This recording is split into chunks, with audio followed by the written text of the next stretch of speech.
శ్రీరామచంద్రుడి సారథ్యంలో వానర సైన్యంతో లక్ష్మణ స్వామి తనతో పోరాటం చేస్తున్న రావణుడి కుమారుడు ఇంద్రజిత్ తనని బాణంతో ఒక్క వేటుతో వేరు చేశాడు.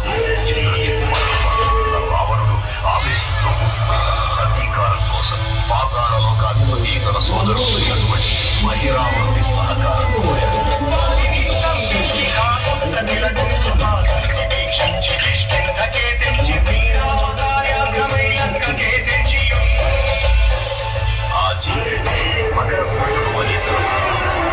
మహాసముద్రాన్ని తాకుతుందని నీటిలో పంటలు స్వేదవిందు ఒక మొసలి గ్రహించడం వల్ల జన్మించాడని తెలుసుకొని ఆశ్చర్యపోతాడు హనుమంతుడు.